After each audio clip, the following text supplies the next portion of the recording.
This essay example, as well as thousands of others, is available in text format on our website for free and without registration. Simply Google Ivy Panda Free Essays.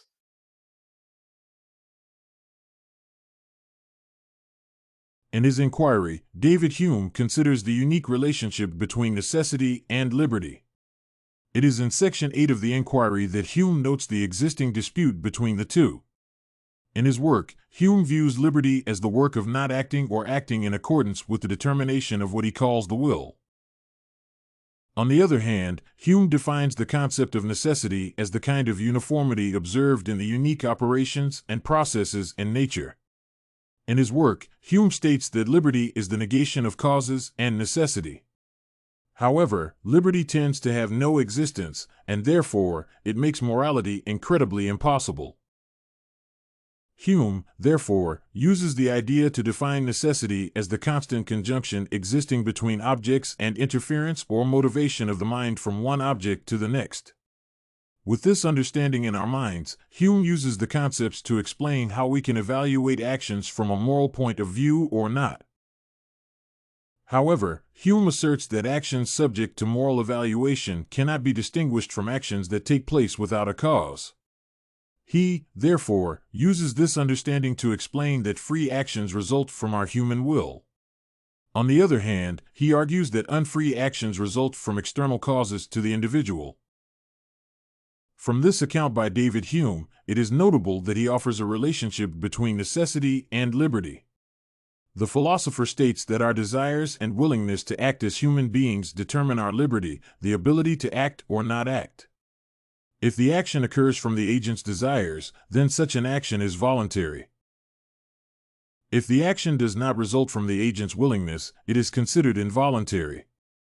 Hume uses this notion to explain the relationship between necessity and liberty. If a person decides to act because of some constraint or violence, which is the individual's liberty, then this becomes a necessitated action. This means that the action does not spring from the individual's will. That being the case, Hume says that such action cannot be connected or attributed to the person.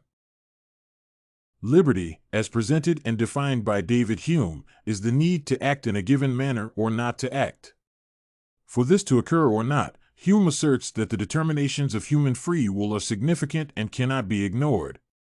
This means that any action will result from the will of an individual. The action or behavior results from an external force acting on the individual. It means that an action can be from free will, and if it does, then placing judgment on the individual is necessary. This means that the punishment or judgment of the doer of the action has found it deep in himself to do so. This has been a source of debate and argument regarding the extent to which an action should be determined as caused or not.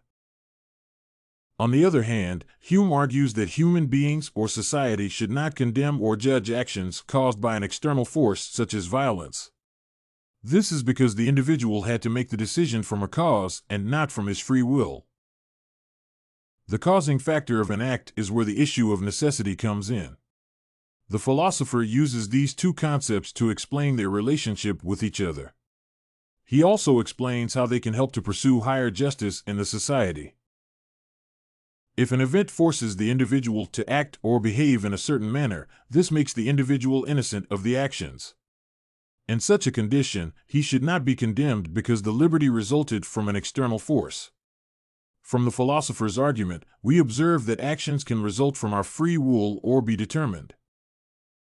This forms the basis of the relationship between necessity and liberty, according to Hume. For people to act in a given manner, the action should be dependent on necessity. Because of the kind of relationship explained by Hume between liberty and necessity, there is a lot desirable about the way people behave in society and how they act. The issue of necessity explores how actions in their natural form relate. This also explains why such actions are predetermined. With this knowledge, philosophers and scholars have used the concepts to address the issues of free will and human determinism.